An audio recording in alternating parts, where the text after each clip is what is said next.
Michael Doran, Blaise Misztal, welcome to the Realignment.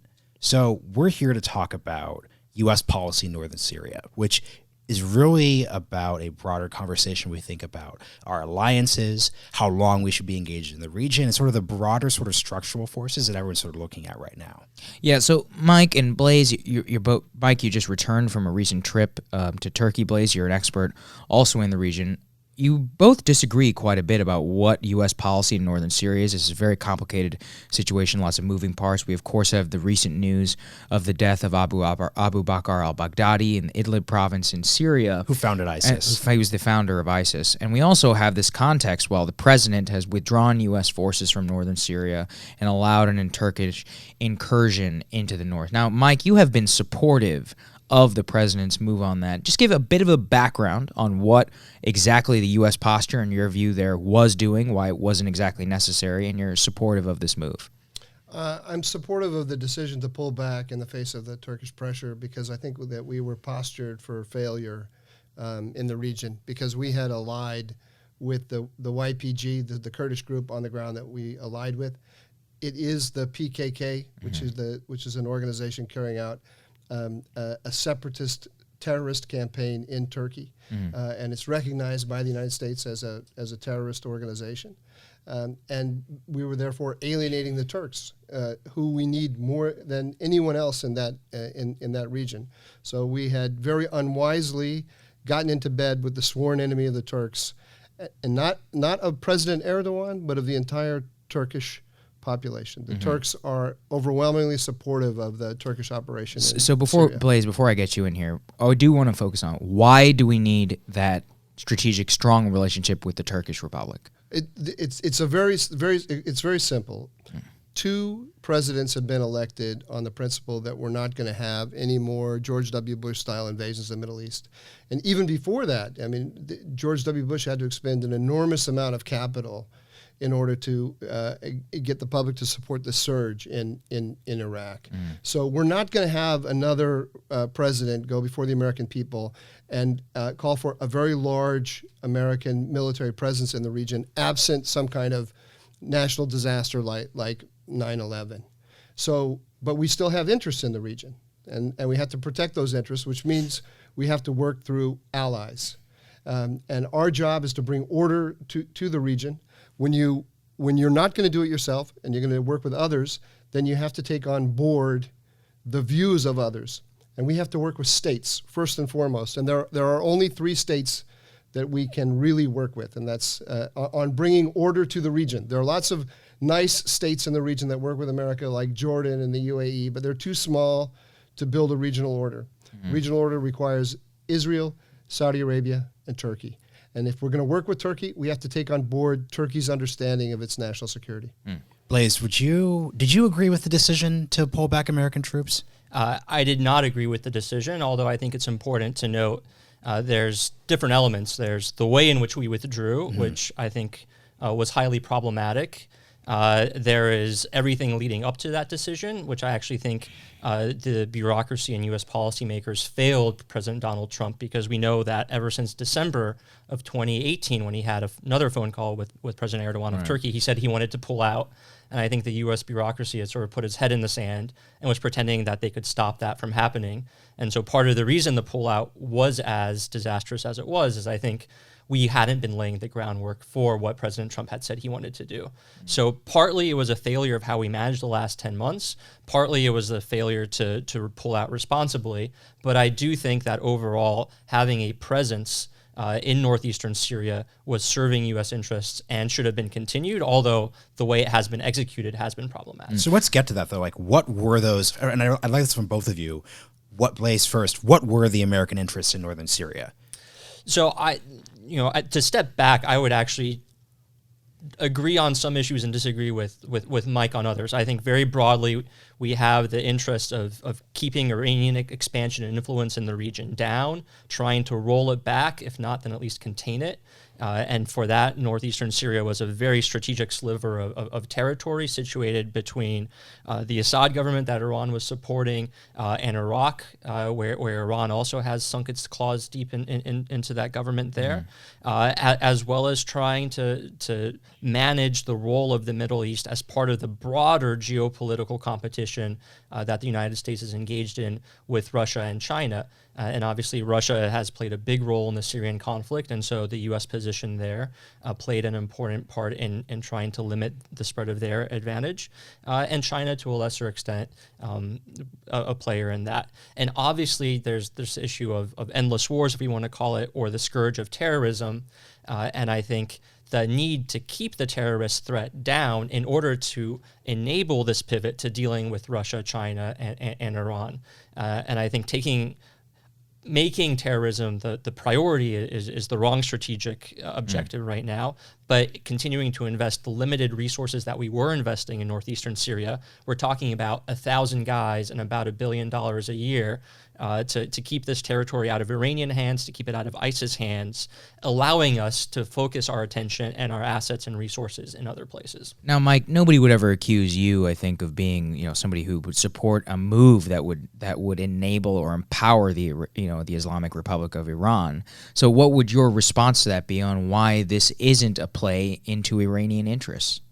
You have to understand that the YPG, the Kurdish group that we allied with, is the proxy of the Iranians and the Russians. We borrowed it from them when Obama went into Syria, and he did that for a very clear reason. He was trying to curry favor with Moscow and Tehran in order to get the Iranian nuclear deal, and more broadly, in order to create an environment in the region that would allow us to pull our troops out by sending a signal to Russia and Iran that didn't feel that we were in competition with them.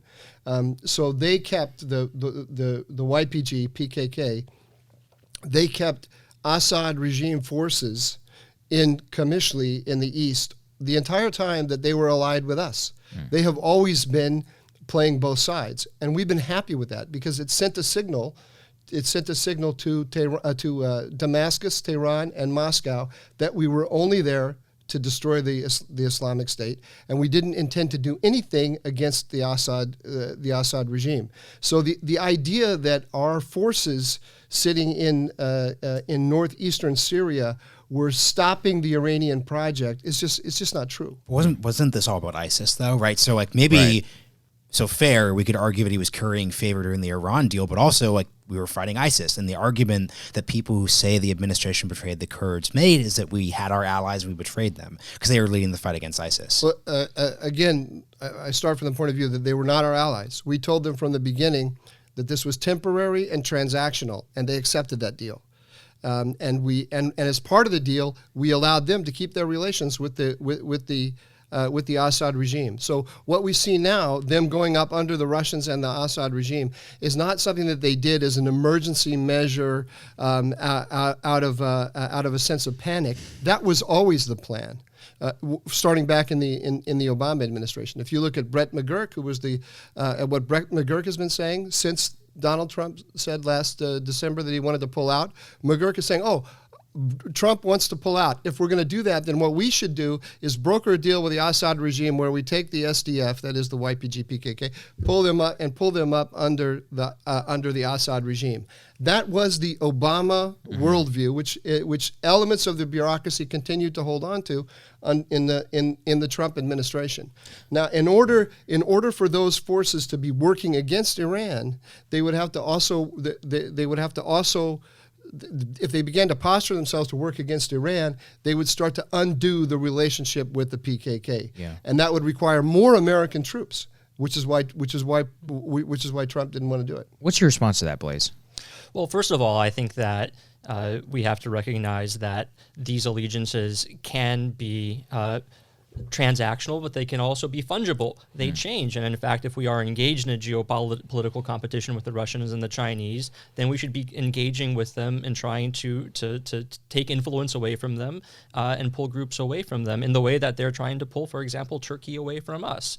This is a competition for political influence, and saying that one group is or has been Russian or Iranian influenced doesn't mean that it always has to be that way, and that we should therefore not try to engage with them if it is in our strategic interest to have them allied with us. If you look at the example of what we have done in northern Iraq in the Kurdistan regional government there, those groups have a long history of being allied with Iran as well. But because of a long history of the U.S. Going in and protecting those groups starting in 1991, protecting them from Saddam Hussein, giving them the room to grow politically and economically after the 2003 invasion, there has been a lot of movement away from Iran and acceptance and partnership with the United States. When the U.S. Didn't, for some good reasons, back the 2017 referendum for independence in the KRG, we saw Iran immediately. The KRG is the Kurdish regional government. Kurdish regional government in northern Iraq. We saw Iran immediately re-enter and rebuild those relationships. And that's exactly what has happened here. We had the opportunity, and this is why I say I think we've wasted time over the last 5 years that we were in northeastern Syria. We had the opportunity to both move the Syrian Kurdish groups away from the PKK to build a broader Syrian Kurdish movement, one that wasn't just reliant on the pre-existing structures that the PKK had built, and to move that region overall further away from Iran and Russia and Assad. We should have done that. We were doing that to a certain extent. We could have done more of it, but to throw that away because once upon a time there was this connection, I think is misplaced. So before we move on to the broader context, I think the way that most people think of our engagement in northern Syria it's about ISIS. So now that al-Baghdadi is dead, where does ISIS's general status, how would you sort of assess their general status in the region right now? To both of you, of course. I think everyone would recognize that even though we took the last acre of territory that ISIS controlled back in March of this year of 2019, as an ideological force, even as an organizational force, ISIS is not spent. There remain sleeper cells. There remain 10,000 fighters that are being held by the SDF, by the Syrian forces in northeastern Syria. Just this summer we bombed an island in the Euphrates River, I believe, that was reported to hold 8,000 ISIS fighters. So it is a force that might be without a caliphate, without a territory, without its claims, now without a leader. But it is not a spent force by any means, nor is it the only Islamic extremist force in Syria. We have to remind ourselves that Idlib province is the domain of a number of al-Qaeda-aligned groups, some of whom are actually fighting on behalf of the Turks in northeastern Syria now. Right. And the conditions that allow these groups to reconstitute, to attract both money and fighters, can easily be recreated. Just like the Obama pullout from Iraq in 2011 created the opportunity for sectarian oppression that led to ISIS's rise, leaving Arab Sunni populations in Syria and Iraq to Iranian domination, will once again allow these groups to rise up. Mike, your response? Well, I think we have to keep our eyes on the prize here. For me, if you look at this from a 50,000-foot level, there are jihadis on the ground. There's going to be jihadism. There's going to be jihadism in the Middle East and in Europe and to a certain extent in the United States until the day I die, I assume. But that is not that's not the strategic issue here. The strategic issue is the contest with China and Russia and Iran. Iran is spreading militias all across the region. Once we said that the strategic priority in the region is the counter-ISIS campaign, that created a space into which the Iranians moved. And so we said we're going to destroy ISIS with whomever's available to us. And what we ended up doing was aligning either with militias on the ground that were directly tied to Iran, or organizations like the PKK that had very good relations with Iran. So we opened up a vacuum into which Iran moved, and we did nothing about it. That's the problem. And now they have these militias to which they are distributing precision-guided weaponry. And so we have a militia in Yemen that can hit Riyadh with missiles. We have Hezbollah in Lebanon that's got 100,000 rockets and missiles, which it is turning into precision weaponry, that can hit Tel Aviv. They can hit the Dimona reactor, the Dimona nuclear reactor in Israel, and a number of others, including now we see militias in Iraq that are also being armed with precision weaponry.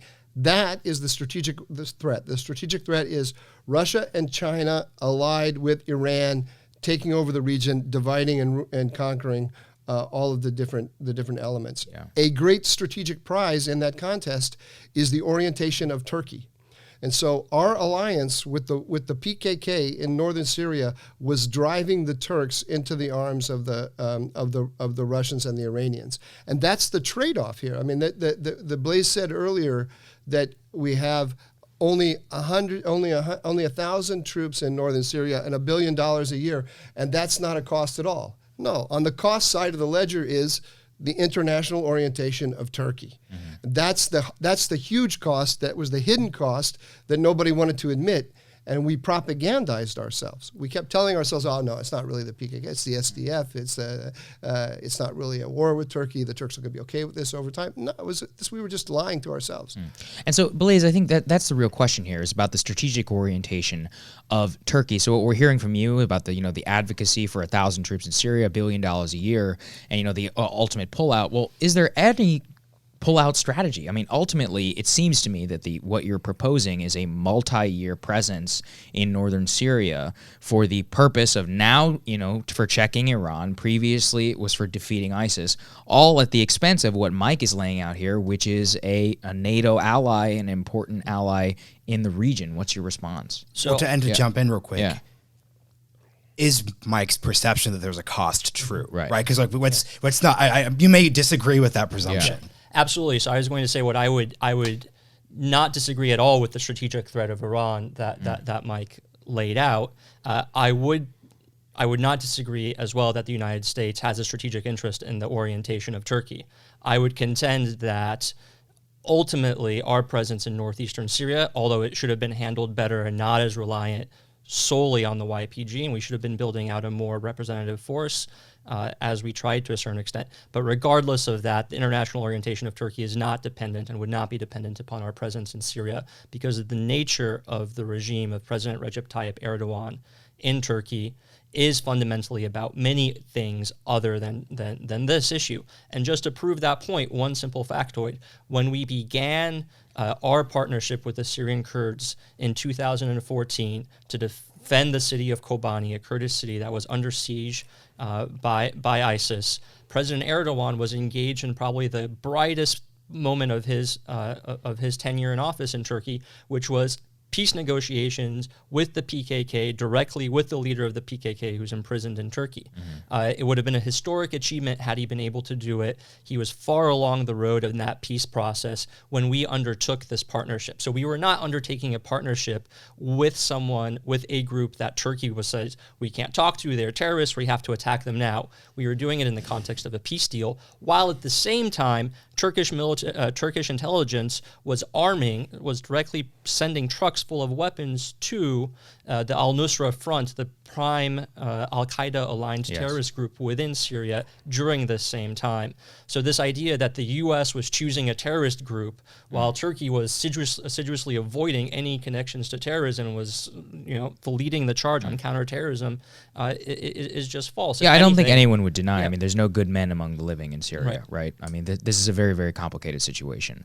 I guess what we're really trying to get at is, do you disagree with that premise about the ultimate orientation of Turkey and that your strategy is what would keep Turkey oriented towards containing Iran? So I'm not claiming that having troops in northeastern Syria would do that. I would contend that I don't see how it is possible for Turkey, as long as it is led by President Erdogan, to be a U.S. partner in this fight against Iran that Mike rightly contends we need to be engaged in. President Erdogan has gone to Tehran and said, this is my second home. He has spoken at length about how he sees the 1979 revolution in Iran as as a precursor for the new pious generation he wants to raise in Turkey.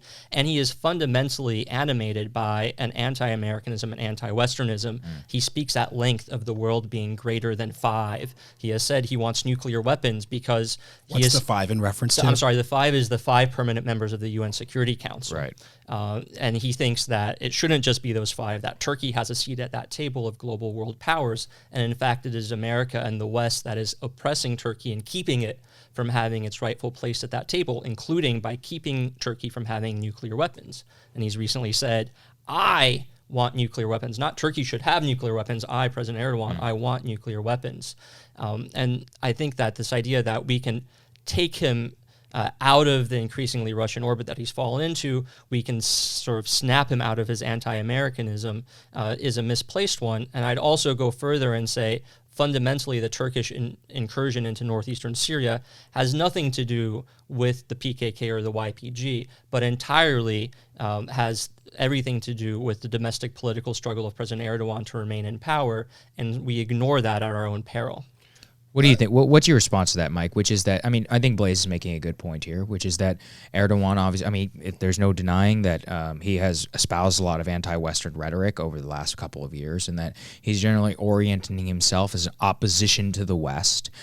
Is this somebody who, is the beef here really about the YPG or PKK, as you say, or is it about somebody who needs, who believes very strongly in kind of like a neo-Ottoman revanchism in the region? And is that something that a small concession of northeastern Syria policy is going to quell? What do you think? No, I totally disagree with every word that Blaise just spoke. Good. Let's get some clash going. Right. This is good. You've been holding back, Mike. This is very nice. Let me just take the last statement that Blaise made and work back from that. Blaise said, this has nothing to do with the PKK. It has everything to do with domestic considerations by Erdogan. Presumably, that means that this is very popular in Turkey. So why is that? Because it's the PKK. This is the idea. The idea that Turkey as a whole was not incensed and outraged by the American policy with the PKK is self-delusion. And that's point number one. Point number two is the PKK issue, the Kurdish issue in Turkey, is the single most sensitive issue in that country's domestic politics and in its foreign policy. Turkey's foreign policy in the Middle East it begins, it continues through, and it ends with this Kurdish question. So you can't say, well, we have 7 different issues, and Erdogan is a problem here and there, and this PKK issue is not really all that important. The PKK issue is everything, and to have the United States, the most powerful country in the world, and Turkey's primary ally, arm, train, and equip the PKK, which is what we're doing, is an absolute recipe for driving Turkey away. Not Erdogan, but Turkey. Now, are those two things different? Totally different. They are totally. They are. No. I'm sorry. Blaise said yes. If he's agreeing, then I disagree because I thought I was implying something with my statement. We need to distinguish between Turkey and Erdogan. There's a young generation of nationalist Turks who are not Islamists, who are pro-American, pro-Western, pro-democracy, who are completely outraged by what the United States is doing. These are the people that we should be working with to build the relationship for the next generation, next 20, 30 years. So I think let's take a broader look at the realignment context of this discussion. So, right, a lot of the way that people sort of frame this debate, right, to the actual decision to pull back from northern Syria has been around forever wars. So firstly, do you guys buy or disagree with the concept of the fact that the U.S.'s engagement in the Middle East for the past 18 years or so constitutes a forever war? Or is there something more to that? I'll start with you, Blaise. Sure. I think in general there's something right about that, which is to say that our continued focus on what is happening in the Middle East and continued military deployments there saps both bandwidth and resources and attention that need to be devoted to dealing with other issues. And I think in the press conference that President Trump gave to announce that al-Baghdadi had died in a U.S. raid, he actually made an argument that I heard him make in the context of the Syrian withdrawal for the first time, which I think is the right argument to be making, even though I think it doesn't apply to the withdrawal, which is Russia and China are happy that we were there because they want us bogged down, engaged in northern Syria. Engaged in northeastern Syria. I think if you say more broadly the Middle East, that sentiment is right? It bogs us down. It makes us devote material and personnel and resources to dealing with something that ultimately also helps them because Russia and China both benefit from us addressing the terrorist threat. China benefits from us securing the freedom of navigation and supply of energy. While leaving them free to pursue their agendas elsewhere. I think that is the right framing, the right strategic approach to this. I would just disagree with the fact that the 1,000 men and $1 billion we were spending on northeastern Syria was a detraction from, rather than addition to, the broader global challenge of dealing with Russia, China, and Iran. I think the real question, though, is when would they leave? What is the ultimate end state, right? Because, I mean, that is what infuriates, I think, a lot of from the domestic political perspective, which is the American people have now voted in 3 separate presidential elections for Afghan and Iraq withdrawal, and they have not gotten that. Quick question, though, right? You know, did Americans know that there was a presence in northern Syria before last month, right? Like, I could fully buy the idea that people are incredibly skeptical of Afghanistan. I think that's the right. So like which is, I don't know if they're incensed about Syria. They just see it in the broader context. Northeastern Syria, let's be precise. Right, and northeastern Syria. And it gets to a point you made earlier, which is the failure of these bureaucrats to actually acquiesce to the presidential declaration of I want out of Syria. They basically just tried to hoodwink him into several 6-month more extensions.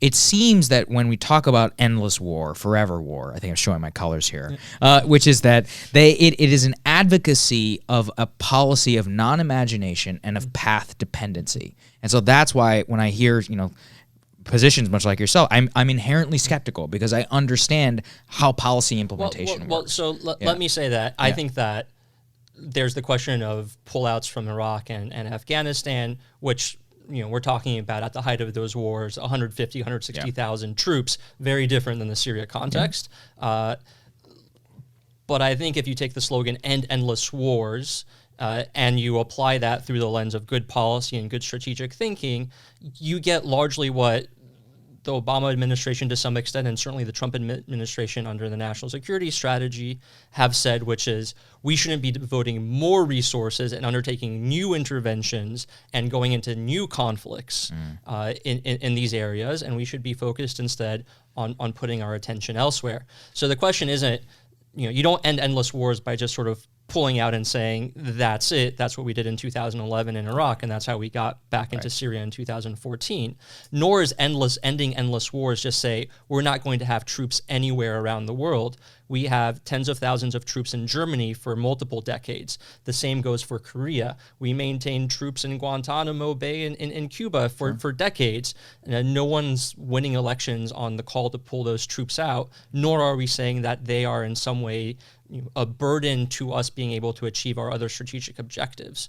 So the issue isn't about how many troops do we have where and should they be coming home, but are we focused enough on the threats as Mike has laid them out, or are we wasting our resources on something that is not serving our interest? And so I think what the charge of End Endless Wars is minimize the dangers from the Middle East, minimize the tension that it takes from us so we can pivot to something else.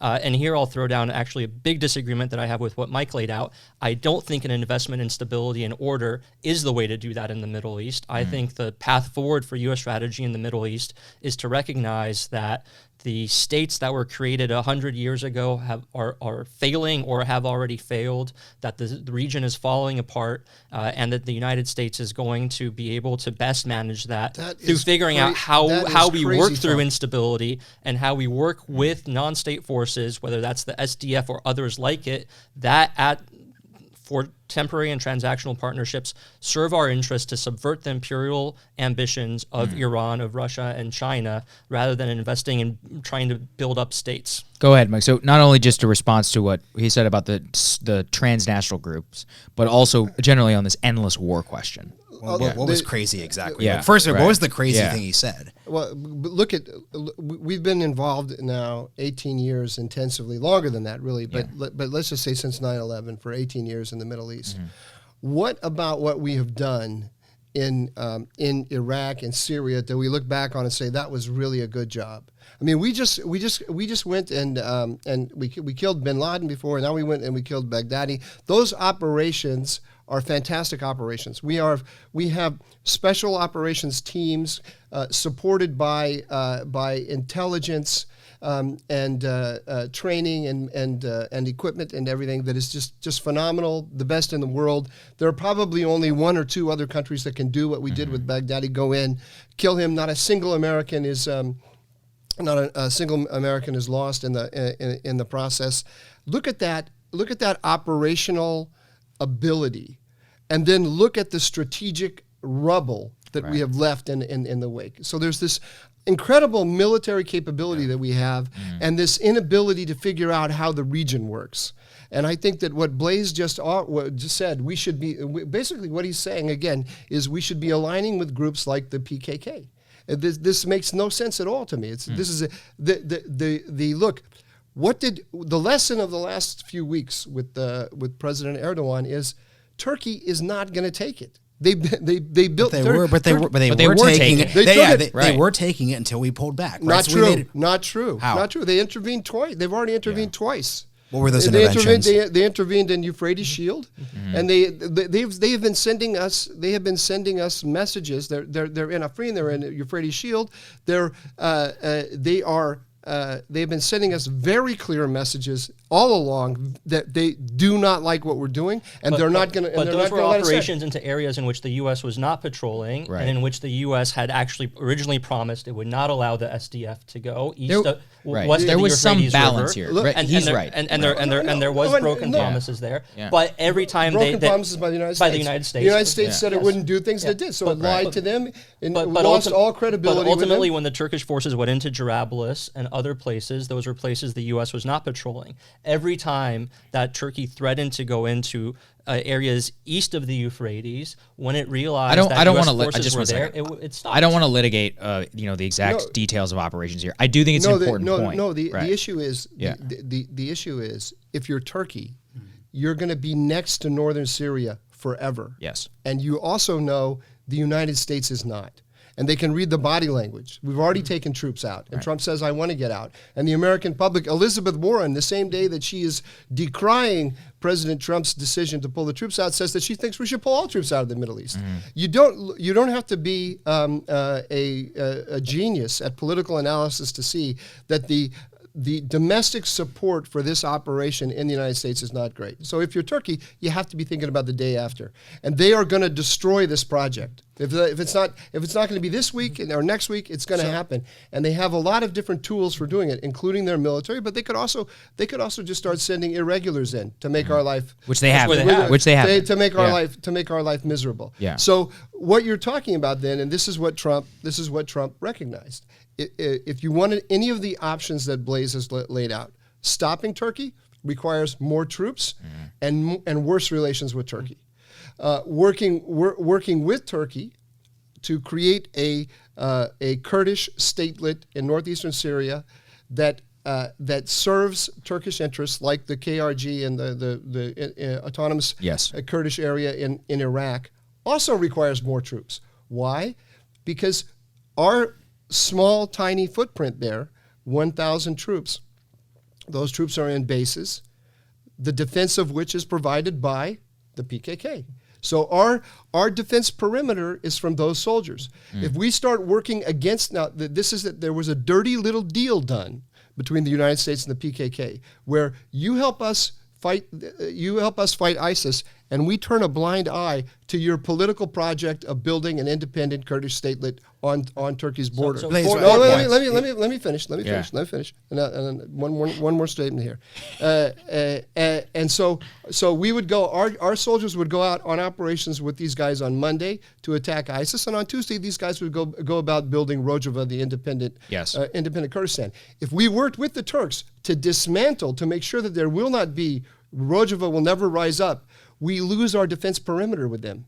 And remember, they've always kept relations with Iran and Syria. So suddenly they're threatening to us. What do we do about that threat? Well, we need more troops. So any way you square this, Trump realized that we're going to get sucked into either a conflict with Assad or a conflict with Assad and the Russians, or a conflict with the Turks, and it's going to require a lot more troops with no end in sight to that engagement. And in that sense, he said, "I want to pull the plug on this entirely because I don't see any victory down this path." Blaise, let's approach it from that frame, which is that an accurate characterization? No, absolutely not. Okay. So 3 points on this Turkey-Syria thing, and then I want to return us to the broader strategic conversation with a fourth point.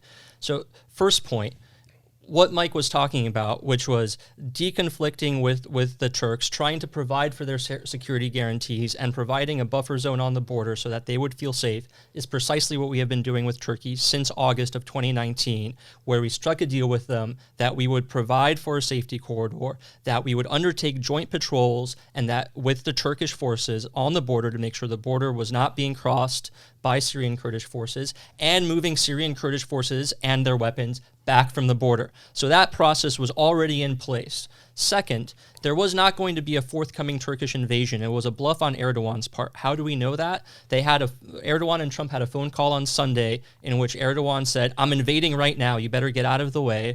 President Trump tweets and makes a decision right away to withdraw. When does the Turkish invasion actually happen? Not until Wednesday.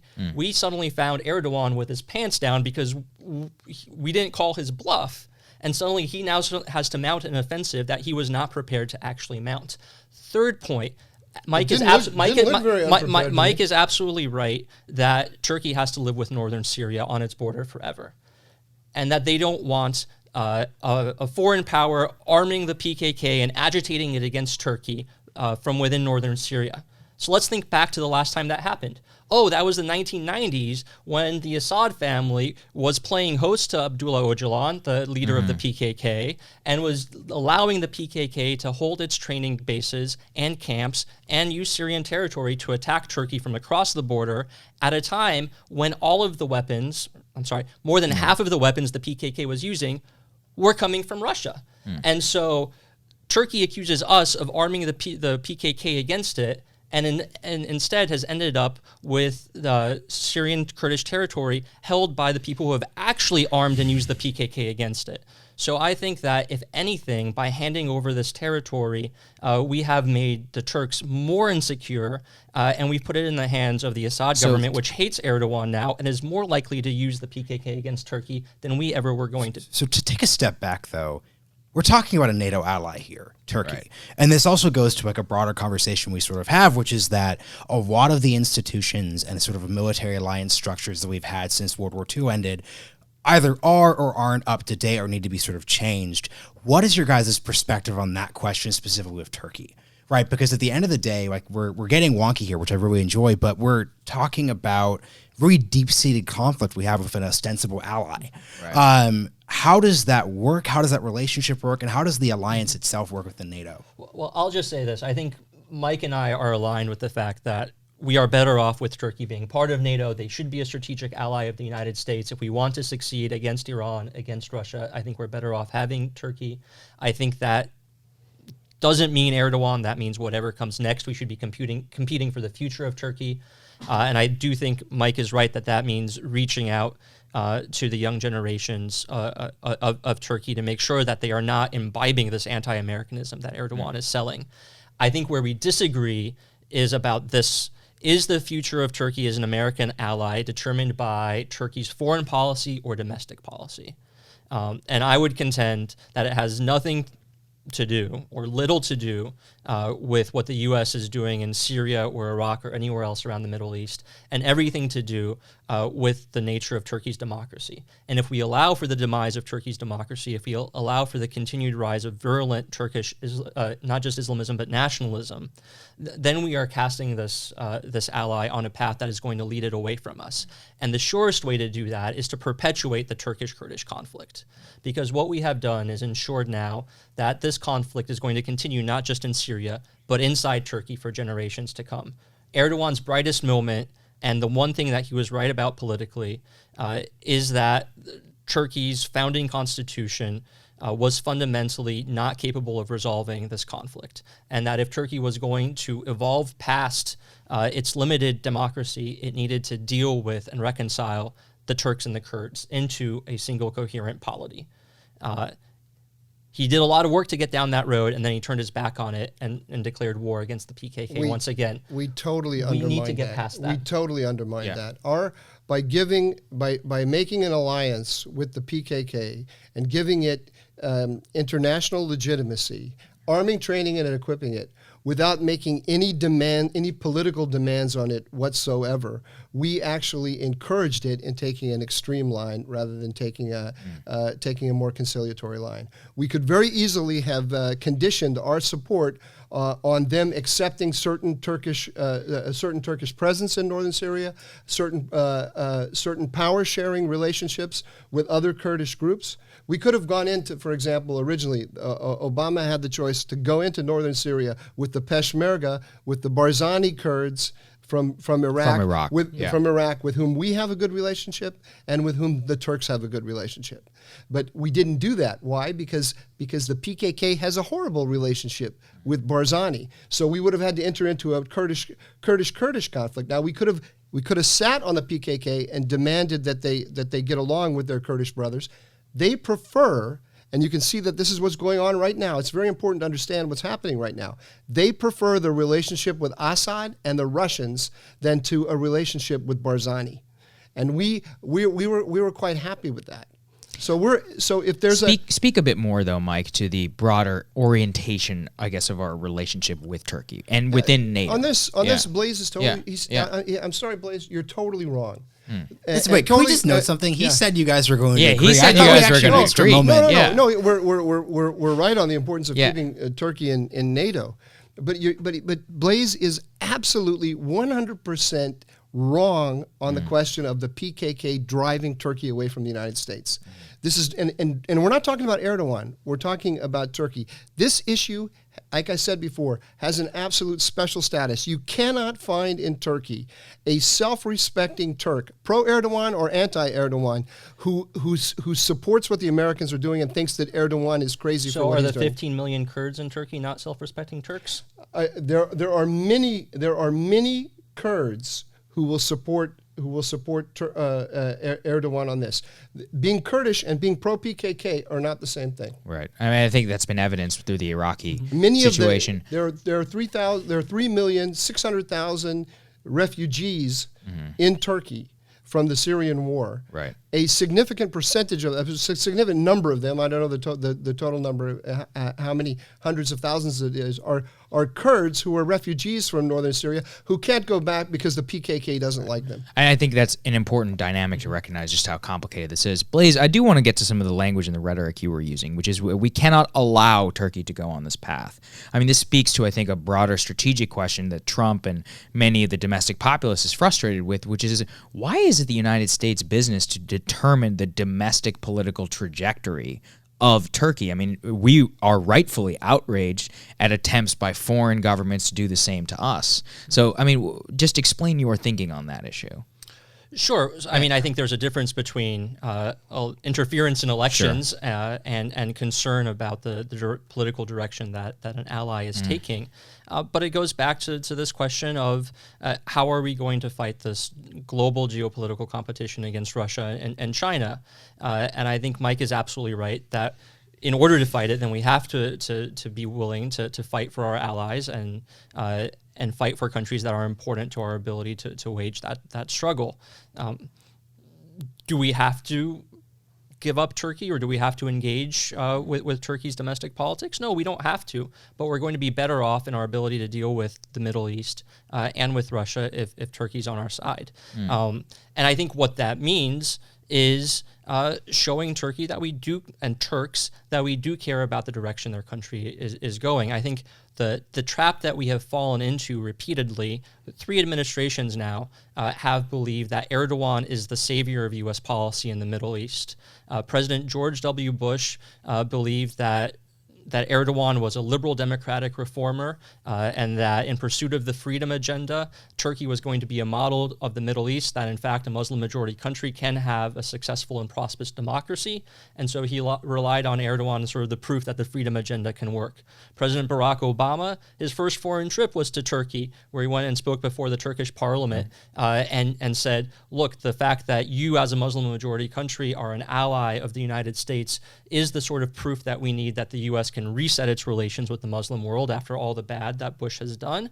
And so he looked to Erdogan to be sort of his reconciler to the Muslim world.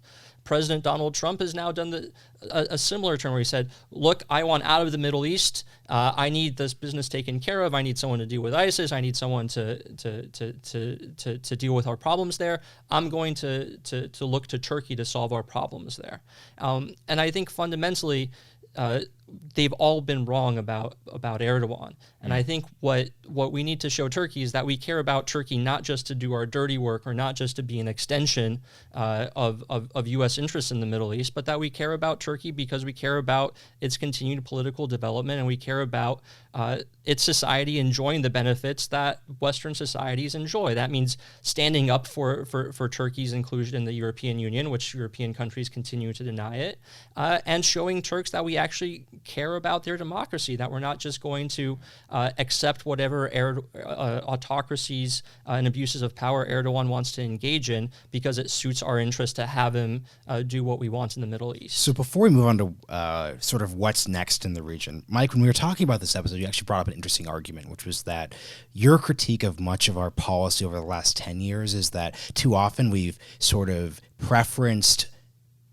proxy, like alliances of proxy groups, whether that's the YPG or the PKK, like non-state actors, over alliances with sort of tangible countries that we have like deeper strategic commitments to. So could you sort of expand on that argument? And I'd just love to hear what you have to say about that, Blaise. Yeah, the issue with the PKK in northern Syria, we got the proxy relationship all wrong. Like I said, they were providing our defense perimeter. And so we didn't make any political demands on them at all. We only made military demands on them, and in return, we became their lawyer to the Turks. And that is why this was so dangerous for Erdogan. It's not simply that we're arming and training and equipping a terrorist organization and giving it strategic depth in a neighboring country. There was that too, but it was also the international legitimacy of having the United States supporting it. So the proper way to do this is to start with our ally and to work within the framework of our allies' needs. And if there are issues that we have, humanitarian concerns or other concerns about what the proxy is doing that involve the proxy on the ground, then we become the lawyer of the ally to the proxy. And we explain to the proxy that you'll get our support if you do X, Y, and Z. We got it all backwards, and as a result, even Donald Trump in the latest letter he sent in the letter that was publicized to Erdogan, he said, I talked to General Mazloum and he's ready to cut a deal. This is an insult to Erdogan. This is exactly why the Turks are going into northern Syria. Mazloum is an assumed name of a guy who has been a lifelong member of the PKK. He's the adopted son of Abdullah Öcalan, the founder of the PKK. So what Erdogan hears, and not just Erdogan, every Turk hears, you're putting the president of Turkey on the same level in a negotiation with a terrorist thug, and you're pretending that that's not what he is. That's just a horrible insult to an allied country. And I think it also, I mean, in your previous, your debut on the realignment, what you talked about was that you believe that the primary actors in global politics are nation states, and that this are states. And that is what a lot of what I'm hearing here. Yeah, just expand on that. Yeah, no, because 9/11 made us strategically stupid. It's like the end of the Cold War, and then 9/11 made us strategically stupid. And this is another point where I disagree rather vehemently with Blaise. It's not our job to turn the world into democracies. In fact, I think that the one thing that we can look at, especially in the Middle East, is that our experience of trying to do that over the last 18 years has been pretty miserable. I don't think anyone looks at what we have done and said, "Wow, you really made that into a much more pluralistic and democratic place." Now, if you look at the Muslim Middle East, Turkey is the most stable, the most democratic. It has the greatest respect for minorities.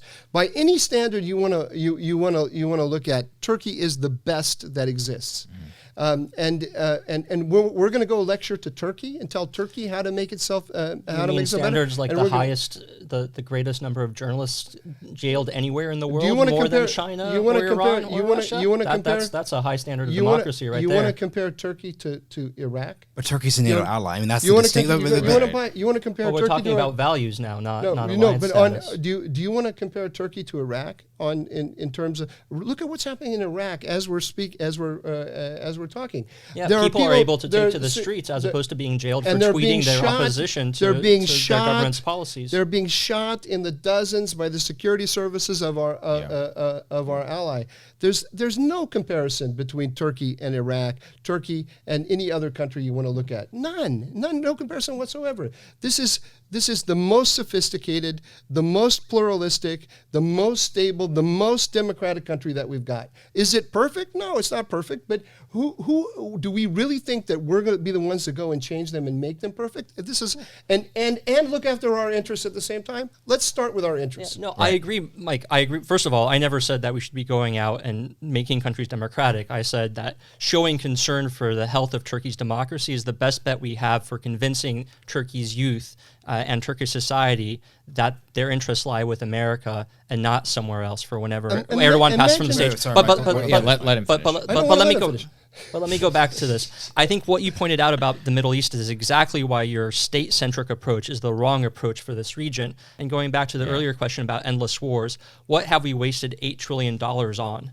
We wasted it on trying to build states, on trying to build governing institutions, on trying to build democracy in the region. Clearly, that is a failed approach. And so rather than investing more in trying to preserve the stability of state actors, of saying we are going to do everything to make sure that these states and these borders and these institutions that were created 100 years ago continue in the way that they are, we should say, you know what? It is not in our power and it's not in our interest to stand up for this order. If there's going to be state failure, that's fine. We are going to stand on the side of working with people who can help us subvert the goals of our enemies and our adversaries. And unfortunately, if that means that there's going to be greater instability in the region, then that goes along with it. But we can't assume that we're going to be able to rebuild that order or maintain, whether that is Egypt or Saudi Arabia or other regional countries as states, if the dynamics of the region are pulling them apart. Go ahead, Mike. A couple things. Number one, Turkey wasn't built 100 years ago. The Turkish state has roots that go back to the Yasa of Genghis Khan. This is an extremely significant, substantial political unit with a very, very long history, unlike Iraq, Syria, and otherwise. So we have to, it deserves, only on the basis of that history, it deserves a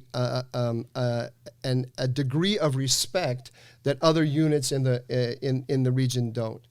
Secondly, just imagine if the roles were reversed, and if the Turks were more powerful and they were reaching into the United States and they were supporting a Navajo. I'm just bear with me here. A Navajo rights organization that was carrying out terrorist attacks inside the United States, and we said, please don't arm, train, and equip that Navajo rights organization. And Turkey said, you have really a horrible history with the Navajo. right? Do you really want to defend your history of the Navajo? We're here to help you get along better with the Navajo. And we want to intervene between you and the Navajo and teach you how to deal with them better. I ask you, seriously, the United States, is that going to help Navajo, non-Navajo relations in the United States?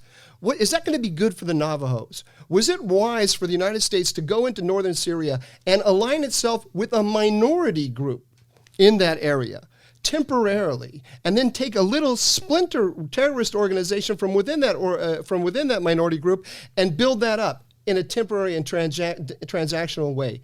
Did we do the Kurds a favor by doing that? Did we do Kurdish-Turkish relations in a favor? Did we do stability in the Middle East a favor? The answer, of course, is no, no, no, no, no. Mm-hmm. We were fomenting inadvertently, and with all these wonderful, great intentions we have to be good people, we were fomenting a Kurdish-Turkish war and creating frictions between Kurds and Turks inside Turkey, and then telling ourselves all along that we're really good for doing that. So it's crazy. On this note, then, we're about to wrap up, but in all fairness to everyone's perspectives, yes. 1 minute or less for both of you. What is the way forward over the next year? Because I think that's because we just threw a lot of stuff at a lot of people who are listening. What do you, starting with Blaise and then you, Mike, what do you think is the path forward? I think, first of all, we have to accept that the U.S. withdrawal from northeastern Syria has happened. I don't think we should be agitating to reinsert U.S. forces there, particularly now that Russia and Assad are there. I think President Trump has made the wise decision to maintain some forces in eastern Syria and western Iraq, both for the counter-ISIS mission, but also, and more explicitly, to counter Iranian influence in some of these areas. I think that is absolutely right. I think that we should not look and expect there to be some revitalization of U.S.-Turkish relations as a result of this. If anything, we've seen Erdogan spit on Turkey and be proud of the fact that he spit on the United States and be proud of the fact that he kicked the U.S. out of northeastern Syria. So I don't think we should be expecting a lot there. But I do think we should be looking to maintain our relations with the Kurds in Iraq. We should be looking to foment instability in areas that Iran controls. And so the protests that we've seen in Lebanon, that we've seen in Iraq, are probably our best bet going forward to try to make sure that we can limit Iranian influence throughout the region. Mike, go ahead. So we have to now balance the Turks and the Iranians. That's the key issue, and the Turks and the Russians. Whether we can bring Turkey back into the strategic prize is the U.S.-Turkish relationship. That is where we should focus our attention. Whether we can bring the Turks back into a position where they trust the United States and where we work together to solve Turkey's security dilemmas in Syria is an open question. I think that Erdogan is going to triangulate now between Russia and the United States. That's our fault. We put Russia on his border. And he has no choice, in a sense, but to triangulate. Of course, he's going to want to do it a little bit more because of the loss of trust with the United States. I think we should try to rebuild trust, particularly between the military. CENTCOM, the Central Command that's in charge of our wars in the Middle East, hates Turkey. And this is a real problem. The trust between the Turkish military and CENTCOM has been all but destroyed. Mm-hmm. There's still trust between EUCOM and EUCOM Turkey. is European Command, yeah. which is traditionally had responsibility for the Turkish relationship, but it doesn't have responsibility for the Middle East. Right. I think that very considerable attention needs to be paid in the short term to the mill-to-mill relationship and coming up with a way to overcome this divide between CENTCOM and Turkey. I'll leave it to the military experts to figure out exactly how to do that, but that is the number one thing that we can do.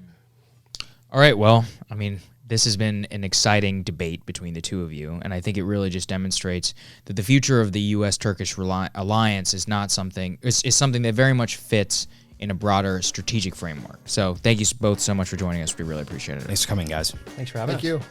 You're wrong, Mike. Sorry, last word. That's how it What works. was it? What did you say? I said you're wrong, Mike. I thought you said you're on.